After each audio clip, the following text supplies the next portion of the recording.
राम राम दोस्तों, आज की इस वीडियो में बात करेंगे आईपीओ अलॉटमेंट के बारे में। आईपीओ एप्लीकेशन से लेके क्या क्या कैटेगरी होती हैं, कौन सी कैटेगरी में आपको अप्लाई करना चाहिए, कितने लॉट अप्लाई करने चाहिए, किन किन बातों का ध्यान रखना चाहिए, किस दिन अप्लाई करना चाहिए, क्या क्या वो कारण है कि आपके आईपीओ के अलॉटमेंट के चांसेस बढ़ जाते हैं और क्या कारण है कि एसएमई के आईपीओ रिटेल इन्वेस्टर को अलॉट नहीं होते। ये सारी चीज़ें, ये सारे डाउट आज की इस वीडियो में मैं आपके क्लियर करने वाला हूँ।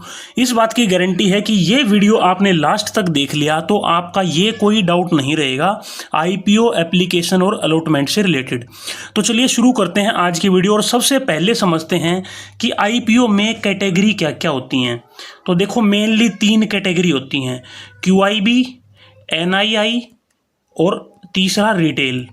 फोकस करेंगे हम रिटेल के ऊपर क्योंकि हमारा रिटेल कैटेगरी से ही लेना देना है, क्यूआईबी एनआईआई से हमें लेना देना नहीं है। जिसके पास इतना पैसा है कि वो क्यूआईबी या एनआईआई में अप्लाई करेगा तो डेफिनेटली उसके पास इतनी नॉलेज भी होगी कि उसको ये वीडियो देखने की कम से कम ज़रूरत नहीं पड़ेगी। तो देखो, इनका ना कोटा फिक्स होता है। रिटेल का कोटा लगभग 35% फिक्स होता है। ये लगभग बता रहा हूँ मैं, ऊपर नीचे भी हो सकता है। ज़्यादातर जो मेन लाइन आईपीओ होते हैं, मान लो 100 शेयर टोटल आईपीओ में आए हैं तो 35 शेयर के आसपास रिटेल कोटा को जाते हैं। ठीक है, कुछ क्यूआईबी को जाते हैं और कुछ एनआईआई के जाते हैं। ये 30%, 30%, 30-35% ऊपर नीचे हो सकते हैं। रिटेल कोटा में अप्लाई करने के लिए एक बार बात करते हैं कि क्या क्या टर्म एंड कंडीशन होती हैं। रिटेल का मतलब आपको पता है क्या होता है, मतलब जो छोटे इन्वेस्टर जैसे मैं हूं, आप लोग हैं सब, इसमें क्या होता है लगभग 15,000 रुपये के आसपास का एक लोट बना दिया जाता है। लोट का मतलब तो आप सब लोग समझ ही गए होंगे। लोट का मतलब एक गुच्छा। ये नंबर ऑफ शेयर का लोट नहीं होता है। नंबर ऑफ शेयर डिपेंड करता है कि एक शेयर की वैल्यू क्या है। मान लो एक शेयर की वैल्यू 100 से 102 रुपया है, ये प्राइस निकला है, तो इस प्राइस में फिर आपको पता है लगभग 150 शेयर का एक लोट बन जाएगा। अगर मान लो 1,000 रुपये प्राइस है तो आपको पता है फिर सिर्फ 15 ही शेयर का बनेगा। ये जो 15,000 मैंने बताया है ये आसपास है, 13,500, 14,500, 15,500, ये थोड़ा बहुत ऊपर नीचे हो सकता है, लेकिन लगभग मान के चलो ये 14 से 15,000 रुपये के आसपास का एक लोट होता है रिटेल कैटेगरी में। ठीक है, अब बात आती है कि मैक्सिमम कितने लोट हम अप्लाई कर सकते हैं। मैक्सिमम जो लिमिट है वो 2 लाख रुपए तक की है। 2 लाख रुपए तक की वैल्यू के लोट आप अप्लाई कर सकते हो रिटेल कैटेगरी में। 2 लाख की लिमिट क्यों है? क्योंकि 2 लाख से ऊपर फिर कैटेगरी आ जाती है एनआईआई। एनआईआई में 2 कैटेगरी आती हैं, एक स्मॉल और एक लार्ज। स्मॉल वाली आती है 2 लाख रुपए की और लार्ज वाली आती है लगभग 9-10 लाख रुपए की। ठीक है, तो यानी अगर आपको 2 लाख से कम की वैल्यू का आईपीओ अप्लाई करना है तो आपको जाना है रिटेल कैटेगरी में, और अगर 2 लाख से ऊपर अप्लाई करना है तो उसमें फिर एनआईआई में आपको जाना पड़ेगा। एनआईआई में फिर 2 कैटेगरी हैं, 2 लाख के आसपास का होता है स्मॉल और एक लार्ज एनआईआई, वो फिर 9-10 लाख रुपए उसके लिए चाहिए। और क्यूआईबी तो फिर आपको पता ही है, क्वालिफाइड इंस्टीट्यूशनल बायर जो होते हैं, जो बहुत बड़े बड़े मान लो म्यूचुअल फंड हो गए या जो पैसा मैनेज करते हैं, एसेट मैनेजमेंट कंपनियां होती हैं, इसमें तो वो आते हैं। ठीक है, अब बात आती है कि हमें कितने लोट अप्लाई करने चाहिए।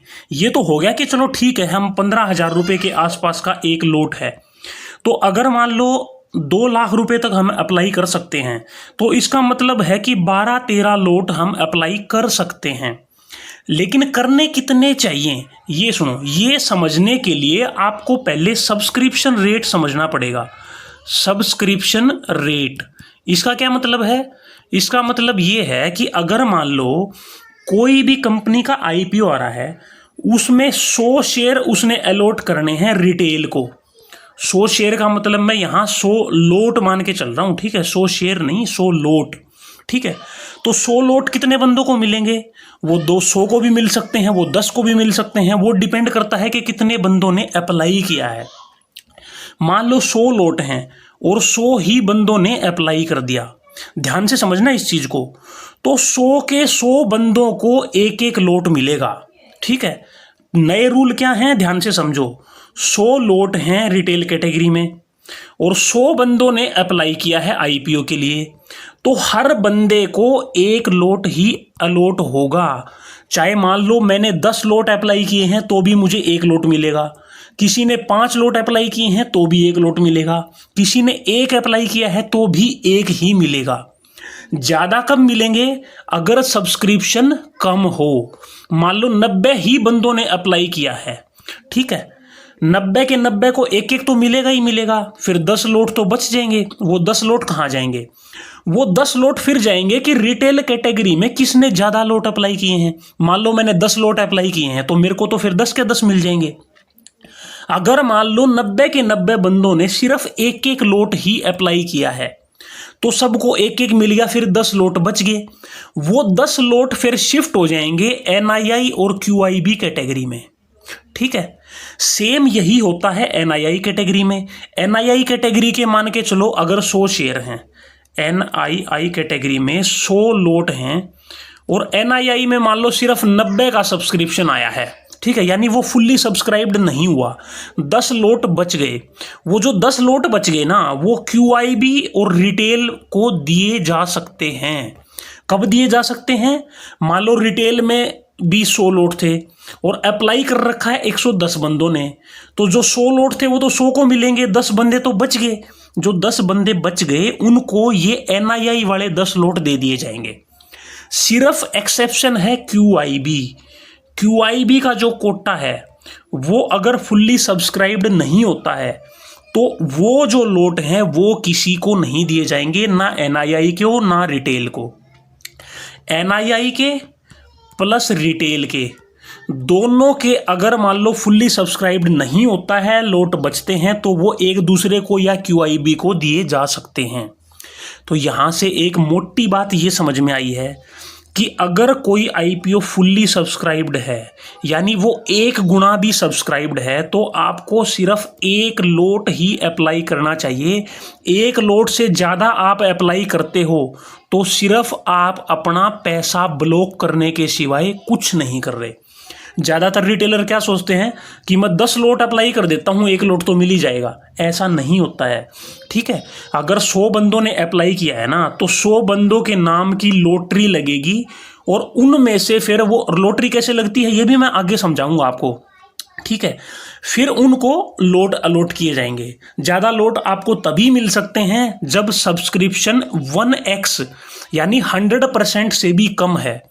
सब्सक्रिप्शन होता है 50 गुना 100 गुना और रिटेलर क्या करते हैं 10 लोट अप्लाई कर दिए, मैंने 8 लोट अप्लाई कर दिए, भाई उसका कोई फ़ायदा नहीं है। वो सिर्फ आप अपना पैसा ब्लॉक कर रहे हो, इसके अलावा कोई उसका फ़ायदा नहीं है। आप उस पैसे को अपने बैंक अकाउंट में ही रखो, 2-4 दिन का कम से कम जो भी ब्याज बट्टा मिलना है 10-20 रुपया वो तो मिलेगा। तो इसलिए सिर्फ आपको एक लोट अप्लाई करना है। अगर 100% या 1x से ज़्यादा सब्सक्रिप्शन है, अगर उससे भी कम सब्सक्रिप्शन है और आपको वो IPO में ज़्यादा लोट चाहिए तो आप ज़्यादा लोट अप्लाई कर सकते हो। लेकिन सोचो जिसका 100% भी सब्सक्रिप्शन नहीं हुआ उस IPO की हालत क्या होगी। वहाँ तो मुझे लगता है आपको एक लोट भी अप्लाई नहीं करना चाहिए। फिर भी आपको कंपनी अच्छी लग रही है तो आप अप्लाई कर सकते हो। मैंने जो रूल रेगुलेशन है वो बता दिया है। अब दूसरी बात आती है कि कितने अकाउंट से मैं अप्लाई करूं, ठीक है। कुछ लोग होते हैं जिन्होंने 5-5 अपने अकाउंट खोले होते हैं, डीमैट अकाउंट, सिर्फ किस लिए? IPO में अप्लाई करने के लिए। तो दूसरी बात आपको ये समझनी है कि ऐसे अप्लाई करने का भी कोई फ़ायदा नहीं है, उल्टा आपको नुकसान है। नुकसान क्या है ये समझो। हर बंदे का एक पैन नंबर होता है, हर किसी के पास एक पैन नंबर होता है, 2 पैन नंबर नहीं होते हैं। डीमैट अकाउंट आपका खुलता है पैन नंबर से। डीमैट अकाउंट आप 5 खोल लो, 2 खोल लो, 1 खोल लो, आपकी मर्जी है। आपने एक जीरोधा में खोल लिया, एक ग्रो में खोल लिया, एक एंजल 1 में खोल लिया, एक 5 पैसा में खोल लिया, एक अपस्टॉक्स में खोल लिया, आपने 5 अकाउंट खोल दिए और 500 से आपने कोई IPO अप्लाई कर दिया। उसका कोई फ़ायदा नहीं है, नुकसान है। कैसे नुकसान है? सेबी के जो नए नियम हैं वो कहते हैं कि एक पेन से एक ही सब्सक्रिप्शन आना चाहिए। अगर मल्टीपल सब्सक्रिप्शन है तो जो आपका एप्लीकेशन है वो रिजेक्ट हो सकता है, ठीक है। यानी जो आपका एप्लीकेशन है वो रिजेक्ट हो जाएगा, फिर आपको जो अलॉटमेंट वाली जो लॉटरी है वहाँ पे आपका नाम ही नहीं जाएगा। अब समझो जो लॉटरी होती है वो कैसे लगती है, वो पैन नंबर से लगती है। ठीक है, मान लो मेरा जो यूनिक पैन नंबर है वो आएगा, उसमें 100 लोगों ने अप्लाई किया है तो 100 के 100 बंदों का जो पैन नंबर है उससे लॉटरी डलेगी। उस लॉटरी में जो पैन नंबर आएगा उसको फिर अलॉटमेंट मिलेगा। ठीक है, अब मान लो मेरा पैन नंबर है, मेरा पैन नंबर लॉटरी में गया और मैंने पता लगा मैंने तो 5 अकाउंट से अप्लाई किया हुआ है, तो फिर क्या होएगा, रिजेक्ट। ठीक है, फिर आपको किसी भी अकाउंट में नहीं मिलेगा, रिजेक्ट हो जाएगा। फिर बात ये आती है कि भाई हम ऐसा क्या करें कि हमें चांसेस ज़्यादा हो जाएं। 5 अकाउंट से तो अप्लाई करने का यही मकसद था कि भाई चांसेस ज़्यादा हो जाएं आईपीओ मिलने के। उसमें आप मल्टीपल अकाउंट से अप्लाई कर सकते हो, लेकिन हर अकाउंट अलग पैन नंबर से होना चाहिए। मान लो मैंने अपने नाम से अकाउंट बना रखा है, मैंने उससे अप्लाई कर दिया। मैंने मेरी वाइफ के नाम से बना रखा है, उससे अप्लाई कर दिया। किसी ने बच्चों के नाम से बना रखा है, किसी ने मदर फादर के नाम से बना रखा है, किसी ने रिलेटिव के नाम से बना रखा है। तो हर जो अकाउंट है जिससे आप अप्लाई कर रहे हो वो अलग पर्सन का, अलग पैन नंबर का अकाउंट होना चाहिए। ठीक है, तभी आपको फायदा मिलेगा। मान के चलो मैंने कोई आईपीओ अप्लाई करना है और मैंने एक अपने अकाउंट से कर दिया, एक अपनी वाइफ से के अकाउंट से कर दिया, तो मेरे चांसेस डबल हो गए ना आईपीओ मिलने के। अगर किसी ने 5 अलग अलग बंदों के अकाउंट से, 5 अलग अलग पैन नंबर के अकाउंट से कर रखा है तो उसके चांसेस 5 गुना हो गए। और कई बार ये भी होता है कि मान लो 2 अकाउंट से आपने अप्लाई कर दिया और दोनों में मिल गया। एग्जाम्पल देता हूं, जैसे मेदांता लगभग 15 गुना के आसपास सब्सक्राइब था, लेकिन मेरे को मेरी और मेरी वाइफ दोनों के अकाउंट में आईपीओ मिल गया था। तो ये आपकी किस्मत की बात है, ये तो वही है, लॉटरी सिस्टम है। और लॉटरी कंप्यूटराइज्ड होती है। ठीक है, इसमें कोई झोल नहीं होता, झोल जमेला नहीं होता। ठीक है, लॉटरी के अलावा एक सिस्टम और भी होता है आईपीओ अलॉटमेंट का, वो आपको समझना जरूरी है। वो समझना क्यों जरूरी है, एसएमई आईपीओ के लिए।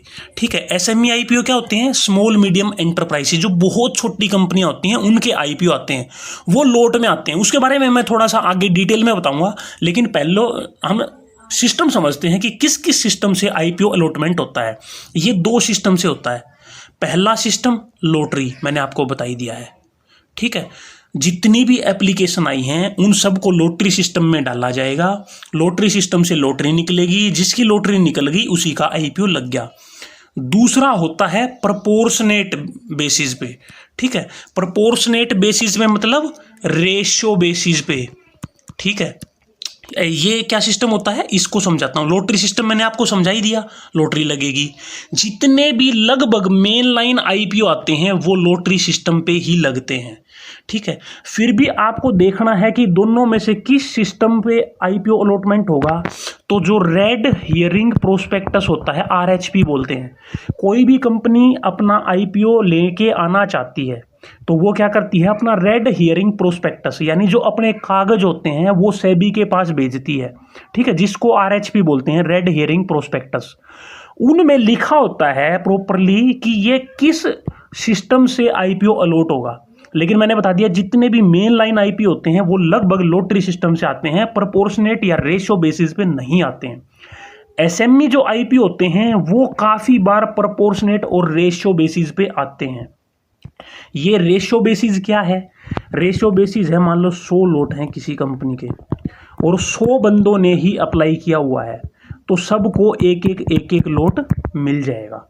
फिर आप सोचोगे भाई ये तो लॉटरी सिस्टम भी था। ये लॉटरी सिस्टम नहीं है। लॉटरी सिस्टम क्या है, 100 लोट हैं, 1000 बंदों ने अप्लाई कर दिया, तो अब इन 1000 बंदों की लॉटरी लगेगी और जिन 100 की लॉटरी लगेगी उनको एक एक लोट मिलेगा। ये हो गया लॉटरी सिस्टम। लेकिन प्रोपोर्शनेट बेसिस में क्या होता है, मान लो 100 लोट हैं और 1000 गुना सब्सक्रिप्शन हो गया, 1000 गुना नहीं, माफ कीजिएगा, मान लो 1000 बंदों ने अप्लाई कर दिया, यानी 10 गुना सब्सक्रिप्शन हो गया। ठीक है, अगर 1 टाइम सब्सक्रिप्शन होता तो सबको मिल जाता, अब 10 गुना है तो 100 को तो मिल जाएगा, बाकी 900 को नहीं मिलेगा। तो इसमें क्या होता है कि मान लो कोई भी आईपीओ 10 गुना सब्सक्राइब्ड है और मैंने 10 गुना लोट ही अप्लाई कर दिए। ठीक है, मान लो 1 लोट की बजाय मैंने 10 लोट अप्लाई कर दिए। ठीक है, जितना नंबर ऑफ टाइम सब्सक्रिप्शन है उतने ही मैंने लोट अप्लाई कर दिए, तो मेरे को डेफिनेटली 1 लोट मिल जाएगा। ठीक है, क्यों, क्योंकि मान लो 10 गुना सब्सक्रिप्शन था, 10 गुना, ठीक है, हर 10 में से एक बंदे को मिलना है आईपीओ। मैंने वैसे ही 10 लोट अप्लाई किए हुए हैं, तो मेरे को तो एक लोट प्रपोर्शनेट या रेशो बेसिस पे मिलना चाहिए, तो वो मेरे को मिल जाएगा। ये है प्रपोर्शनेट या रेशो बेसिस, ठीक है। दोनों में डिफरेंस आपको समझ में आ गया होगा। समझ में नहीं आया है तो वीडियो को थोड़ा पीछे जाके दोबारा देखिए। अब बात करते हैं एसएमई आईपीओ के बारे में। एसएमई मैंने बता दिया, स्मॉल मीडियम एंटरप्राइजेज, जो बहुत छोटी कंपनियां होती हैं, इनके लोट साइज बड़े बड़े होते हैं। एक लोट होता है रिटेल कैटेगरी का लगभग 1 लाख रुपए के आसपास, 1,05,000, 1,90,000, 1,10,000, 15,000, मतलब जैसे वहां 15,000 रुपए का था ना मेन लाइन आईपीओ में, यहां पे वही 1 लाख रुपए के आसपास एक लोट होता है। आप शेयर देखोगे, 1000 शेयर का एक लोट, 1200 शेयर का एक लोट, 500 शेयर का एक लोट, ठीक है। तो इसका लोट क्या होता है, बड़ा होता है। और दूसरी चीज क्या होता है, जो एसएमई के जो आईपीओ मान लो लिस्ट हो गया, उसके बाद वो सेल भी लोट में ही होगा। मान लो 1200 शेयर का एक लोट है, तो वो लोट में ही सेल होगा, ठीक है। पूरे 1200 के 1200 शेयर आपको बेचने पड़ेंगे। तो इसलिए में क्या होता है, इनमें सर्किट बहुत जल्दी लगते हैं, अपर सर्किट, लोअर सर्किट। पता लगे आपने आईपीओ तो लग गया, और फिर उसमें लोअर सर्किट लगे जा रहा है, आप बेच ही नहीं पा रहे हो, उसमें अपर सर्किट लगे जा रहा है, आप बेच ही नहीं पा रहे हो। तो जब बुल मार्केट होती है ना, तो एसएमई आईपीओ बहुत सारे आते हैं और उनमें लिस्टिंग गेन भी बहुत जबरदस्त मिलता है। लेकिन फिर वही बात आती है कि रिटेलर को ये एसएमई आईपीओ मिलते क्यों नहीं है। उसके ना मिलने का कारण है प्रपोर्शनेट या रेशो बेसिस, ठीक है। मैंने जैसे बताया ना, एसएमई आईपीओ में काफी बार प्रपोर्शनेट या रेशो बेसिस पे अलॉटमेंट होता है, और उसका लोट ऑलरेडी 1 लाख रुपए का है। मान लो मैंने 1 लाख रुपए का एक लोट तो अप्लाई कर दिया, और सब्सक्रिप्शन है मान लो एसएमई आईपीओ का 10 गुना, ठीक है। अगर 10 गुना सब्सक्रिप्शन में मैं 10 लोट अप्लाई करता तो मेरे को एक लोट पक्का मिल जाता प्रोपोर्शनेट बेसिस पे। लेकिन मैंने तो एक अप्लाई किया हुआ है, क्योंकि रिटेलर के पास इतने पैसे थोड़ी होते हैं कि 10-10 लाख रुपए के आईपीओ अप्लाई करने लग जाएगा। फिर उसमें क्या आएगा, उसमें इनको मिलेगा ही नहीं, क्योंकि बहुत सारे लोग ऐसे होते हैं जिनके पास पैसा ज़्यादा भी है, और कुछ दूसरे टाइप के सिस्टम भी चलते हैं। बहुत सारे लोग होते हैं जो लोगों से पैसा लेते हैं, फिर वो जोड़ जाड़ के सारे पैसे को और फिर मल्टीपल लोट अप्लाई करते हैं। कैसे करते हैं, मान लो जैसे 1 लाख रुपया मेरे पास है, मैं 10 लोगों से 1-1 लाख रुपया ले लूँ तो मेरे पास हो गया 10 लाख रुपया, ठीक है। मैं एक लोट अप्लाई करने की बजाय 10 लोट अप्लाई करूंगा अब 10 लाख रुपए से। फिर क्या होएगा, मेरे को एक लोट पक्का गारंटीड मिल जाएगा। एक लोट पे क्या होएगा, 1 लाख रुपए का एक लोट है, अगर 50% भी मेरे को लिस्टिंग गेन मिल गया तो मेरे को क्या मिल गया, 50,000 रुपए का फायदा, ठीक है। 10 लोगों से मैंने पैसा लिया था, अगर मैं 10 में भी डिवाइड करूंगा तो हर बंदे के खाते में 5,000 रुपये आ गए, यानी 5,000 रुपये का बेनिफिट सबको मिल गया। अगर इंडिविजुअल ये 10 लोग अप्लाई करते एक एक लोट तो किसी को भी नहीं मिलना था, क्योंकि ये प्रोपोर्शनेट बेसिस पे या रेशियो बेसिस पे था, ठीक है। तो उम्मीद करता हूं दोस्तों आईपीओ से रिलेटेड, आईपीओ में एप्लीकेशन कैसे डालना है, ठीक है। हाँ, एक चीज और रहेगी कि किस दिन को अप्लाई करें, ठीक है। पहले दिन अप्लाई करें, दूसरे दिन, तीसरे दिन, इस चीज से 1% भी फर्क नहीं पड़ता। किस ब्रोकरेज से अप्लाई करें, इस चीज से 1% भी फर्क नहीं पड़ता। कई लोग ये बोलते हैं यार मेरा तो 0 दाम है, आईपीओ लग जाता है, दूसरे में नहीं लगता। कई बोलते हैं मेरा एंजल वन में लग जाता है, दूसरे में नहीं लगता। ये सिर्फ चांस की बात है। जैसे मैंने बताया ना, वेदांता में मेरे को मेरी और मेरी वाइफ दोनों के अकाउंट में मिल गया, इतना ज़्यादा सब्सक्रिप्शन होने के बावजूद भी। तो ये सिर्फ आपका किस्मत है, ठीक है। किसी भी अकाउंट से, किसी भी ब्रोकर से अप्लाई करो, सिर्फ एक पैन नंबर से एक ही अकाउंट से आपने अप्लाई करना है। मल्टीपल से अप्लाई करोगे, आपने अपने ही नाम पे 5 अकाउंट खोले हुए हैं और 5 से अप्लाई कर दिया, तो आपने सिर्फ अपना पैसा ब्लॉक किया है और कुछ नहीं किया, कोई फायदा नहीं होगा, आपकी एप्लीकेशन उल्टा रिजेक्ट हो जाएगी। दूसरी बात, अगर 1x यानी 100% से भी ज़्यादा सब्सक्रिप्शन है तो सिर्फ एक लोट अप्लाई करना है रिटेल कैटेगरी में, उससे ज़्यादा लोट अप्लाई करने का कोई फ़ायदा नहीं है। उससे ज़्यादा फिर आपको अप्लाई करना है तो सीधा कम से कम 2 लाख रुपए में NII स्मॉल कैटेगरी में आपको अप्लाई करना चाहिए, तभी फ़ायदा है, वरना कोई फ़ायदा नहीं है। NII कैटेगरी में मैंने बता दिया 2 कैटेगरी होती हैं, एक 2 लाख वाली, एक 10 लाख वाली। आपके पास बहुत ज़्यादा पैसा है तो आप उसमें अप्लाई करिए। SME IPO के बारे में मैंने बता दिया। SME IPO क्या होते हैं, उनमें लोट साइज बड़ा होता है, 1 लाख के आसपास एक लोट होता है। उनमें कई बार प्रोपोर्शनेट या रेशियो बेसिस पे अलॉटमेंट होती है, इसलिए रिटेल को वो नहीं मिल पाते हैं। ठीक है, क्योंकि लोगों की साठगांठ होती है, वो साठगांठ करके रखते हैं, मल्टीपल लोगों से पैसा लेते हैं और फिर मल्टीपल लॉट अप्लाई करते हैं, तो फिर प्रोपोर्शनेट बेसिस पे उन्हीं को अलॉटमेंट मिलता है। एक छोटी सी बात और लास्ट में मैं बता देता हूँ, 2 कैटेगरी और भी होती हैं। एक होता है एम्प्लॉई और एक होता है शेयर होल्डिंग कोटा। ठीक है, जैसे अभी बजाज हाउसिंग फाइनेंस का आईपीओ आया था, उसमें शेयर होल्डर्स के लिए एक अलग से कोटा था। जो भी बजाज ग्रुप के शेयर होल्डर हैं, मान लो किसी के पास बजाज फाइनेंस है, बजाज ऑटो है, तो उनका एक अलग से कोटा था। जैसे रिटेल का कोटा मैंने बताया ना, लगभग 35% होता है। तो मान लो किसी कंपनी ने 5% या 10% कुछ भी अलग से रख दिया कि भाई जो हमारे शेयर होल्डर हैं हमारे ग्रुप के, हम ये 10% शेयर सिर्फ उन्हीं को देंगे, तो ये सिर्फ उन्हीं को मिलेगा। रिजर्वेशन में जैसे आप समझो 50% रिजर्वेशन है जनरल का, उसमें से 10% रिजर्वेशन है ईडब्ल्यूएस कोटा। ठीक है, तो सेम वही है जो रिटेल का या जो टोटल 100% अपने जो शेयर कोटा है, उसमें से कुछ परसेंट कोटा पहले ही फिक्स कर दिया शेयर होल्डर के लिए या अपनी कंपनी के एम्प्लॉइज के लिए। ठीक है, लेकिन इसमें आप अप्लाई तभी कर सकते हो, एम्प्लॉय कोटा में तभी आप अप्लाई कर सकते हो जब आप कंपनी के एम्प्लॉय हो। शेयर होल्डिंग कोटा में आप तभी अप्लाई कर सकते हो जब आप उस ग्रुप की किसी कंपनी के शेयर होल्डर हो। वो पहले से लिखा होता है कि किस किस कंपनी का आपके पास शेयर होना चाहिए और उसकी एक डेट मेंशन होती है कि इस डेट से पहले पहले आपके पास वो शेयर होने चाहिए। ऐसा नहीं है आप आईपीओ अप्लाई कर रहे हो उसी दिन शेयर खरीद लिया। और कितने शेयर होने चाहिए, चाहे बेशक आपके पास 1 शेयर हो, ठीक है, तो भी आपका काम चल जाएगा। चाहे 1000 हो चाहे 10 हो, इस बात से कोई फर्क नहीं पड़ता। अगर आपके पास 1 शेयर भी है तो भी आप शेयर होल्डिंग कोटा के लिए एलिजिबल हो। ठीक है, तो उम्मीद है दोस्तों आईपीओ से रिलेटेड सारे डाउट आपके इस वीडियो में क्लियर हो गए होंगे। फिर भी आपको कोई डाउट है नीचे कमेंट सेक्शन में लिखना, मैं आपके सारे डाउट क्लियर कर दूंगा या कोई अलग से वीडियो बना दूंगा। अगर कोई मेन बात मेरे से छूट गई हो, तो आपको नहीं समझ में आया हो, वीडियो को 2 बार देखो, 4 बार देखो, कमेंट में अपने डाउट पूछो। अगर सब कुछ क्लियर है तो थैंक यू लिखना कमेंट में, और मिलते हैं नेक्स्ट वीडियो में। Thank you.